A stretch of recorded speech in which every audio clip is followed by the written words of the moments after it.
أعوذ بالله من الشيطان الرجيم بسم الله الرحمن الرحيم يا أيها الناس ضرب مثل فاستمعوا له إن الذين تدعون من دون الله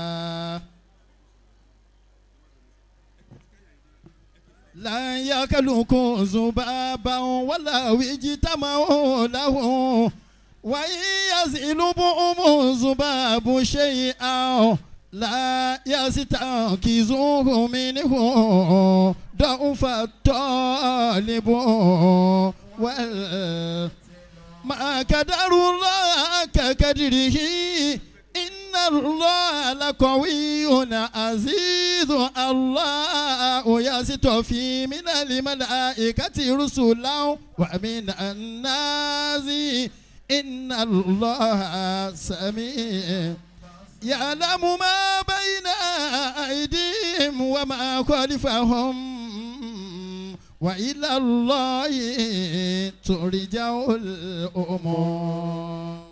Wala ayé àti wọn kà yìí ohun tá a fẹ́ wí come mistura come ohun tá a fẹ́ wí Ọlọ́run wọlá ayé àti wọn ké ilẹ̀ yìí Ọlọ́run masala ìjọ gba ìrọ̀rùn wa gbogbo àwọn tí wọ́n nífẹ̀ẹ́ rẹ̀ náà ní bẹ́ẹ̀ bí come sọ́lù wàdà nàbí yìí kẹ́rì nínú àwọn youth jam fast wa ni ọmọ mi tó dúró yìí wa bó ṣe wà ayé àkọ́bí mi ni gbogbo fídíò tó máa ń ṣe kayọ̀ sheik eva ẹni tó ń ṣe ni fóònù tí wàá fi ń ṣe òun nísìnyí à ń wá báyìí iPhone ni bó ti sọnù àmọ́ ẹni tó bá wa rí a ti ṣàdéhùn 20,000 iPhone 11 tó bá ta nísìnyí kò lè pay rẹ̀ mo fi Ọlọ́run bẹ̀ ọ́ tó bá wa rí ọ̀sá ti pé ó ti wà switched off ẹ dákun torí Ọlọ́run torí Anab Muhammad èèyàn lè lọ carnival kó ṣẹlẹ̀ wọ́n á ní carnival ni kò tún gbọ́dọ̀ ṣẹlẹ̀ bẹ́ẹ̀ lójú agbo mọ́lídì wọlá àyà tí wọ́n ké yìí tó bá sì bá wa rí dọ́dọ́ kọ́ ni kání lágbájá ló bá wa rí tá a bá dẹ̀ ti fún 20,000 rẹ̀ má fi ilẹ̀ kí a kò fi hàn wá báyìí afọlọ́ǹbẹ̀ ọ́ a sọ pé wọ́n jí o àwa la àmọ́ bá ti ṣe wàláhì tàláhì mi ì sọ pé wọ́n ṣáàyọ lápò wa àmọ́ bí ta ti ń sáàfù nǹkan ó lè ti bọ́lẹ̀ àmọ́ bí don't torí ẹ bá sọ fáwọn tó ń hàn kan tà náà ọmọ yìí ti gbìyànjú mólídì kọjá abẹ́ ó ṣe bọ́ọ̀lì ó ṣe dòdò àtẹ ó ṣe gbogbo nǹkan iPhone 11 wọn dákun o tó bá wa rí tí n bá fún 20,000 yẹn má fi ilẹ̀ torí Ọlọ́run ẹ bá wọlé ẹjọ́ nítorí Ọlọ́run yẹ́lò ní kọ́lọ́ ẹ̀yìn ẹ̀ báyìí ẹjọ́ nítorí Anab Muhammad Ọlọ́run ó ṣe rọrùn ẹ má tì bí ọmọ mi wọlé ṣe bí la ẹ dákun. Amina ilahi izi adana bifodli limurishidina abudi rozaki mubashiri afaka rabbuka zul kamali wa zul baka abuka rabbuka daima bisalamati أبوك ربك دائما بسلامتي. أعوذ بالله من الشيطان الرجيم بسم الله الرحمن الرحيم. أعوذ بالله من الشيطان الرجيم بسم الله الرحمن الرحيم. الحمد لله رب العالمين. الحمد لله رب العالمين. الرحمن الرحيم. الرحمن الرحيم. مالك يوم الدين. مالك يوم الدين. إياك نعبد وإياك نستعين. إياك نعبد وإياك نستعين. اهدنا صراط المستقيم. اهدنا صراط المستقيم. صراط الذين أنعمت عليهم. صراط الذين أنعمت عليهم. غير المغضوب عليهم ولا الضالين غير المغضوب عليهم ولا الضالين آمين. آمين. اللهم صل على سيدنا محمد اللهم صل على سيدنا محمد وعلى آله وصحابه وسلم. وعلى آله وأصحابه وسلم. اللهم صل على سيدنا محمد اللهم صل على سيدنا محمد وعلى آله وصحابه وسلم. وعلى آله وأصحابه وسلم. اللهم صل على سيدنا محمد اللهم صل على سيدنا محمد وعلى آله وصحابه وسلم. وعلى آله وأصحابه وسلم. سبحانك اللهم وعنانيك، سبحانك اللهم وتعاليت، سبحانك اللهم والعز إزارك، سبحانك اللهم والعظمة رداؤك، سبحانك اللهم والكبرياء سلطانك، سبحانك من عظيم ما عظمك، سبحانك سبحت في الأعلى تسمع وترى ما تحت الثرى، سبحانك أنت شاهد كل النجوى، سبحانك موضع كل شكوى، سبحانك حاضر كل مله، سبحانك عظيم الرجاه، سبحانك تعلم وزن السماوات والأرض، سبحانك تعلم وزن الشمس والقمر، سبحانك تعلم وزن الفيه والهواء، سبحانك ترى وتسمع أنفاس الإيتان في قعور البحار، سبحانك عجبا من عرفك كيف لا يخافك، سبحانك اللهم بحمدك وتبارك اسمك وتعالى جدك ولا إله غيرك. اللهم صل بحيك وقيومك على سيدنا مولانا محمد عبدك نبيك رسولك النبي الأمي الفاتح لما أغلق والخاتم لما سبق ناصر الحق بالحق والهادي إلى صراطك المستقيم وعلى آله حق قدره ومقداره العظيم. آمين. إذا كنت جالس صلى الله عليه وسلم. صلى الله عليه وسلم. إذا كنت جالس صلى الله عليه وسلم. صلى الله عليه وسلم. إذا كنت صلى الله عليه وسلم. صلى الله عليه وسلم. nǹkan tí mo wà certain nípa ni pé along the time tá à ń ṣe àṣàlátù yẹn lomi ò ṣe kankan. Naam.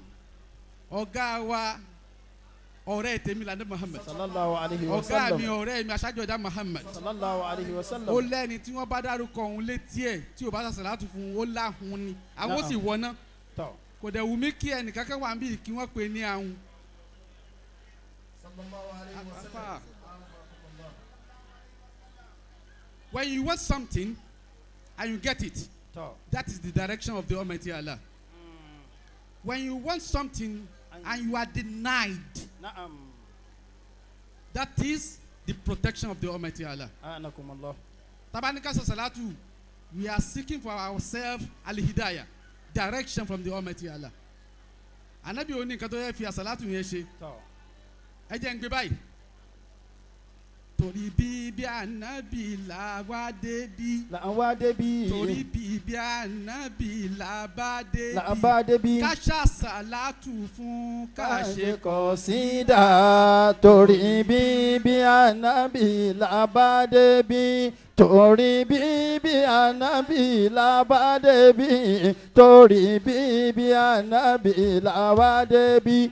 Ká ṣàṣàlátù fún ká ṣe kọ̀sídà. Torí bíbí ànábì là bá débí.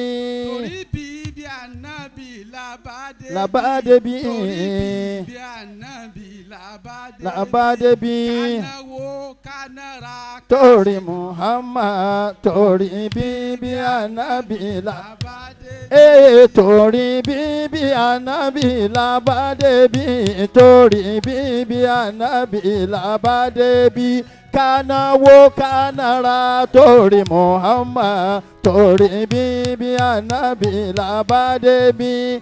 Ìyá tó bí Muhammad là bá dúpẹ́. Bàbá tó bí Muhammad. Bímọ kan ò bímọ tó tó Muhammad. Ìyá tó bí Muhammad là bá dúpẹ́. Torí bí là bá débí.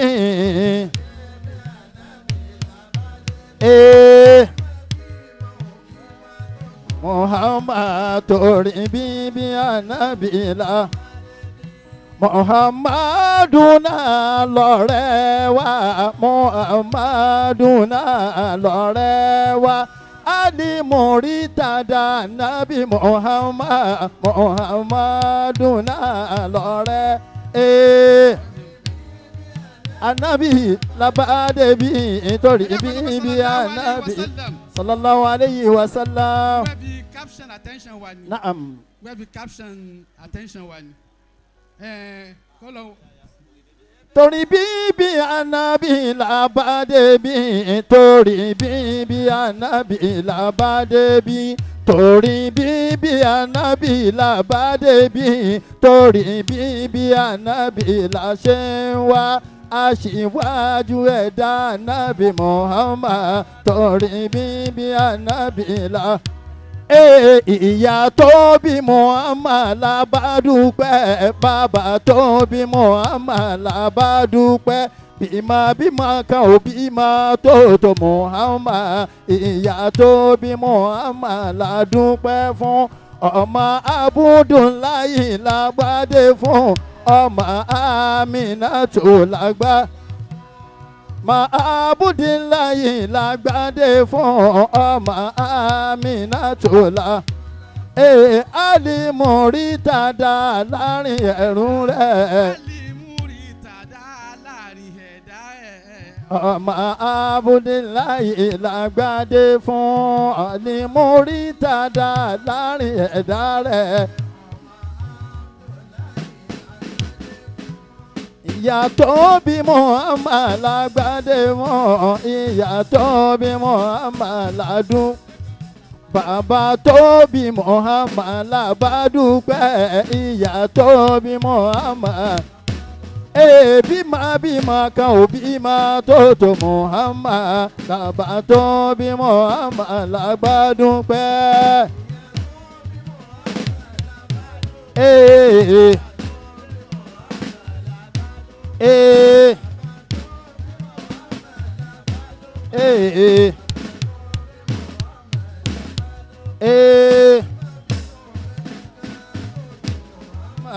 Bàbá tó bí Muhammad la bá dúpẹ́. Aṣíwájú ẹ̀dá lọ́rẹ́ wa, aṣíwájú ẹ̀dá.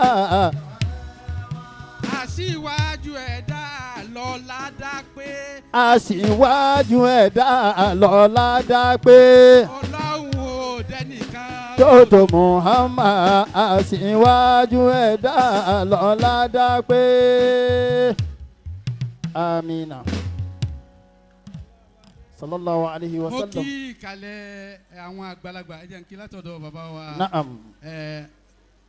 Àṣẹ Muhammad Busairi. Radiyallahu anhu. Ìkúnlẹ̀ ohun torí mi ò kúnlẹ̀ tèmi. Mo kí bàbá wa Seriki. Mo kí bàbá wa Tẹ̀fútù. Mo kí àwọn alájí àgbà. Yẹ kí ẹ dídé náà kí yẹn kúnlẹ̀ fún Masha Allah. Anakumullah. Thank you very much. Ẹ bá ti ní dìde ní tó dìde o. Anakumullah. Thank you. Ìgbà tí wọ́n sọ̀rọ̀ alájà àgbàlẹ̀ kan wọ́n ní bàbá tún kúnlẹ̀ fọmọ kéwu wọn. Allahu akbar. Bàbá Alabeka. Naam. Wọ́n ní kòtò kí ẹ yóò ti bá búbú. Kòtò kí ẹ yóò ti bá búbú. Ìgbéraga ò sí fàájì Kamali kòtò kí ẹ yóò ti bá búbú. Kòtò kí ẹ yóò ti bá búbú. Kòtò kí ẹ yóò ti bá búbú. Ìgbéraga ò sí fàájì Kamali kòtò kí ẹ yóò ti bá búbú. Anabi Muhammad sallallahu alayhi wa sallam.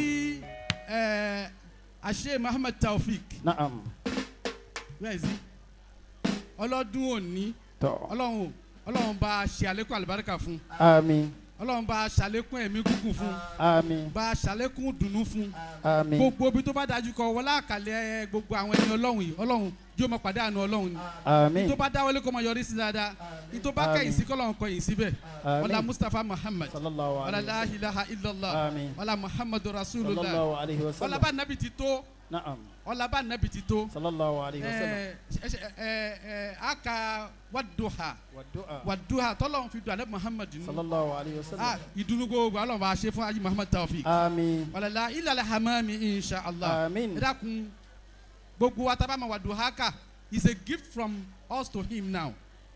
wọ́n ti pè wọ́n wá bí pé kí yá wá ṣoríire tó tó má pìyàn síbi mòlídìí alẹ́ Muhammad tí o bá lọ ó lùzì ni. La ilaha illallah. wàlá kàtà uri jìlì mashaitu alàlhasọ. wàlá because mo fẹ́ ṣàdúrà ni láwọn kàtà uri jìlì mashaitu alàlhasọ tó bá gẹ́sẹ̀ mi kan wọ́n dẹ́ pè mí sí mòlídìí yín fi ọ̀pá ṣe kejì wàlá kàtà wúra ayétu wàjítu tó bá gé kejì yín wọ́ bí ejò lọ́bẹ̀ turuba nabi ti tó jù bẹ́ẹ̀ lọ. sallallahu alayhi wa sallam. lápapọ̀ bisimilayi wa duha bisimilayi rahman rahim wa duha wa leele isa saja ma wa dọ̀ akara buka wa ma kọ́la wala le akhiratu khayrun laka minal ula wala sawfa yu'tika rabbuka fatarda alam yajidka yatiman fahawa wa wajadaka dallan fahada wa wajadaka ailan faagna fa ammal yatima fala takhar وأما السائل فلا تنهر وأما بنعمة ربك فحدث. Ọlọ́run ó jẹ́ orí bẹ́ẹ̀. àmín. Ọlọ́run àfa lọ́dọ̀ Ọlọ́run. àmín. ọ̀dọ̀ alẹ́ Muhammad. sallallahu alayhi wa sallam. ìlàkùn ìyá wa Ọlọ́run ti pọn mi ìdùnnú sí ní àmù fún yín omi náà Ọlọ́run níjó korò. àmín. tí o bá korò àmù náà Ọlọ́run níjó fọ́. àmín. ọlọ́run aṣáájú ẹ̀dá Muhammad. sallallahu alayhi wa sallam. ìwé mi waste time nu lecture ó kù 6 minutes. naam. ma marra zikiruka illa ma marra zikiruka. wabutasamtulahu mama rasikiruka illa wabutasamtulahu tó bá dárúkọ adé Muhammad ẹni tí o bá tẹ́tí kó ṣẹ́tí kó yòǹbó rẹ̀ kó rẹ́ni sí mama rasikiruka illa wabutasamtulahu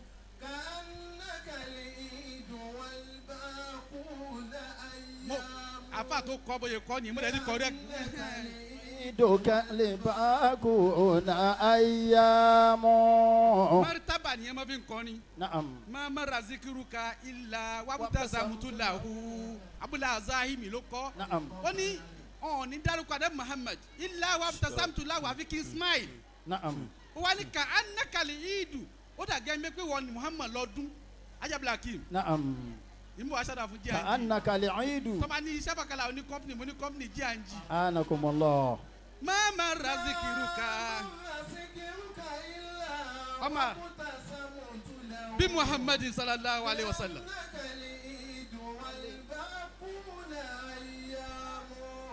لأنك العيد ولباكون أيام.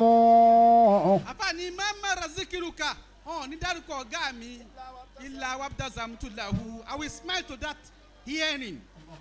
ká anakali idu abili anakali idu ìwọ lọ́dún wàlíbáàkú na ayáàmù àwọn àyókù ọjọ́ lásán ni wá. La ilaha illallah. wọ́n dẹ̀ máa ń celebrate ọdún ni ẹ rí i pé àwọn antagonist mọ́lìd wà wọ́n ní ká má ṣe mọ́lìd they are losing or they've lost. anakumullah. ẹ tó bá ní kí ẹ má celebrate ẹ ń tọ́lọ̀ ń celebrate his name alone is celebration. Mamana Muhammad. Sallallahu alayhi wa sallam. The praised one. Naam. What's the meaning of Muhammad, the praised one? What's the meaning of Ahmad, the one that praised most? What's the meaning of Mahamud, the station of praiseworthiness? Anakumullah. What are we saying?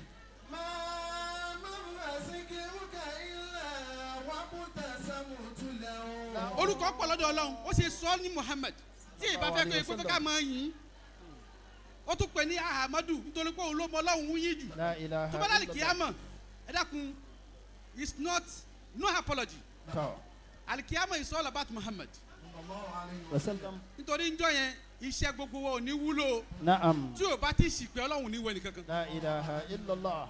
The concern on the day of judgment is Muhammad also. Sallallahu alayhi wa sallam. Topic ìjọ ní sọ ìkànnì aṣọ kìíní kan ayáma ń kọ sátà rihaba rasul. ayáma ń kọ sọ́dítà rihaba rasuli. wọ́n ní Muhammad sallallahu alayhi wa sallam an exemplary leader. Naam. aláwo kọ́ṣe aṣáájú ẹ̀dá Muhammad.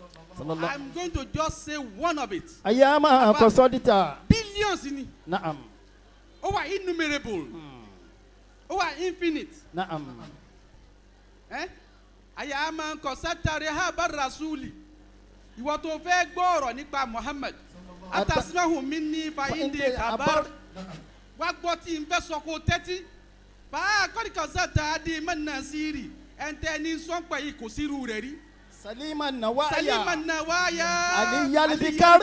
Salima Nawaya àníyàn rẹ̀ má púpọ̀ Ali Yalfikar òun lórí rẹ̀ pé jù Mudiru Toridi tí wọ́n bá ń léèyàn ìyẹn ò lè sá lọ bẹ́ẹ̀ nìkan àfi Muhammad. Wa isnu da'ifi. Afa Saheed sama wo mi. Let me just communicate.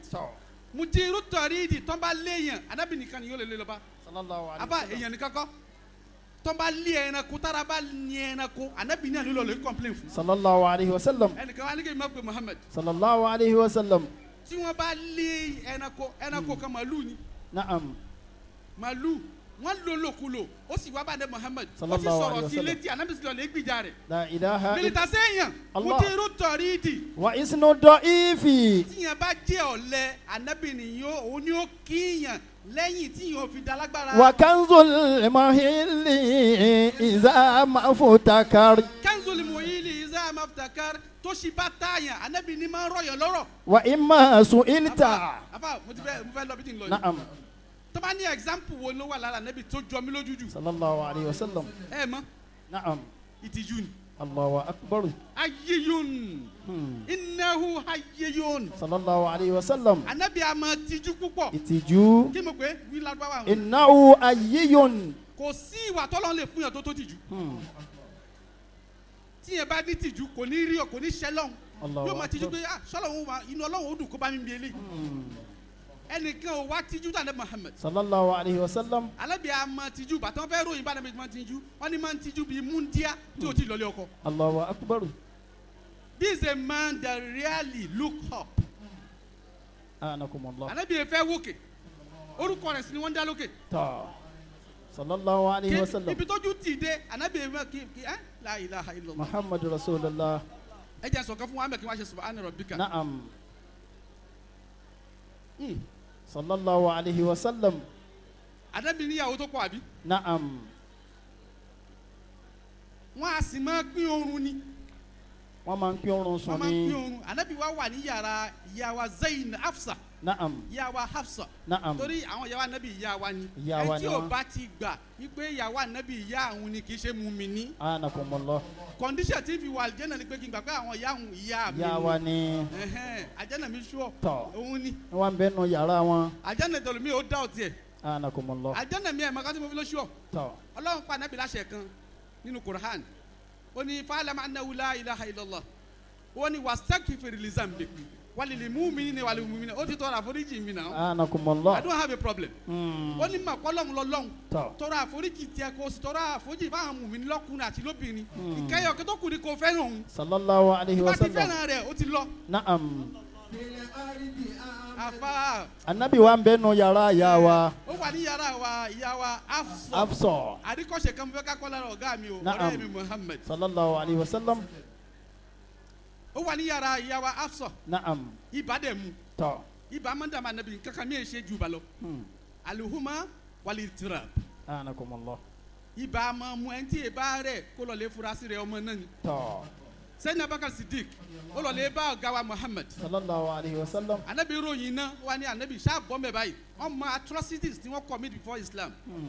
Ó ní ṣáàbọ̀ mẹ́ báyìí anabi ni pé alam tusibika alalam asodahu walitirabu walihuma orí èèfo ẹni ṣáàrà èrú ẹni ṣíbà emu ẹni ó ní àmọ́ ṣeun anabi ní ìpín náà nìyí ti ṣe yẹn. Allahu akbar. Tí ẹ bá rẹ̀ yàn Anakumullah. ẹ ń bọ̀. Na'am. Ó wà ní yàrá wa ìyá wa Hafsa Ó ní ibà. ibà sì mu. Na'am. Ìyá wa Aisha Tọ̀. ẹ̀ kó àwọn obìnrin yàtọ̀ sáwọn ìyá wa yìí àwọn obìnrin ayé àtijọ́ àwọn máa ń jowú àwọn ti sí ni wọ́n ń jowú. Àwọn èjò wú. Allahu àwọn ti sí akbar. wọ́n ń jowú rárá gbogbo àwọn ìyá wa yìí wọ́n ń jowú. Tọ̀. But àwọn ìyá àgbà yẹn máa ń jowú. Anakumullah. Ìyá wa Aisha wa sọ fún ọmọ ọ̀dọ́ rẹ̀ pé bá mi ṣe pẹpẹ súpù yìí gbé pẹpẹ súpù yìí lọ fún baálé wa ní Tọ̀. yàrá ìyàwó mi Hafsa. Pàtó gbé débẹ̀ bó ṣe kanlẹ̀kùn Hafsa ni ìyá wa Hafsa ló ṣílẹ̀kùn ẹ bóyá ṣílẹ̀kùn báyìí ó ní ẹ̀hẹ́n Tọ̀. kí ni kí lẹ fẹ́ Kí n ti yín. kí ni problem yìí ò ní week 1 ló ní yìí ò kì í ṣe week 2 Sẹ́yìn lórun kan ni. week 1 ẹ̀ tún ní jẹ́ agbádùn ni ẹ̀ tún ní jẹ́ agbádùn tẹ́tí rí ó ní mọ́mí he ẹ̀jẹ̀ ní sọ báyìí mọ́mí he wọ́n ní kí n gbé Pepper soup yìí wá. wá fún dádì yàtọ̀ ni gbàngbé ó dẹ̀ fọ́ kókò yẹn mọ́lẹ̀. Allahu akbar. Ṣé bó ṣe fọ́ mọ́lẹ̀ anabi gbọ́nulé.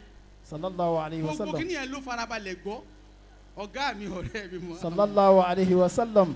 Kò dẹ̀ lè dìde dúró dáadáa wọ́n ló wá fi ọwọ́ mú ìgànná Tọ́. lára ògiri tó fi dẹ́nu lẹ̀kùn. Sallallahu alayhi wa sallam. Ó wá ní pé ó wá ń bọ́ ọmọ ọ̀dọ̀ ìyá wa Hafsa sọ̀rọ̀ pé kí ló dé Kí ló ó ṣẹlẹ̀? ti mọ tó ṣẹlẹ̀ o Naam. kí ló dé ó ní mọ́mí he náà ní kí n gbé pepper soup wá mọ́mí bísí ti fọ́. Wọ́n ti jàn mọ́lẹ̀. Anábì ní pé sí tó ṣẹlẹ̀ nu Anábì wá kó Kòkò. kòkó yẹn bàtà Anábì kó Anábì kọ́ jókòó ó jẹ pepper soup yẹn lẹ́lẹ̀. Naam.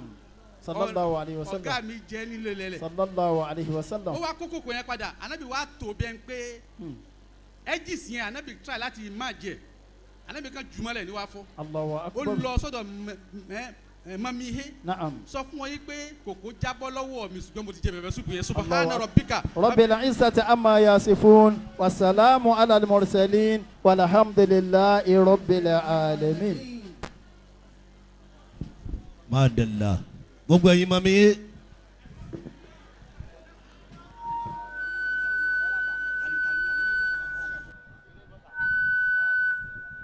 Ya Rabbi barik sa'altuka Rabbi ajawa kí n máa bọ̀ lẹ́gbẹ̀ẹ́ mi sa'altuka Rabbi tula umuri wasari watin ajawa kí n máa bọ̀.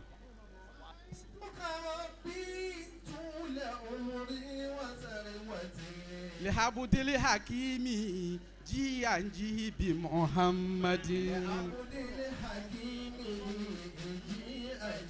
بمحمد لابد الحكيم جي بمحمد. ahidi kiraha.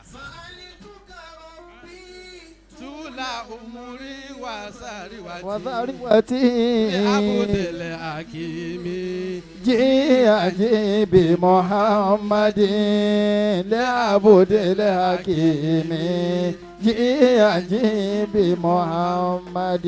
Ma sọ kí ni kan tẹ́mi àti Ajá Black bá ń ṣáàtì. I'm not going to say it in the public. I love you. Na'am. Subhana rabbika rabbil izzati. والسلام على المرسلين والحمد لله رب العالمين. Thank you very much, sir. You are highly welcome, sir. We appreciate the brief lecture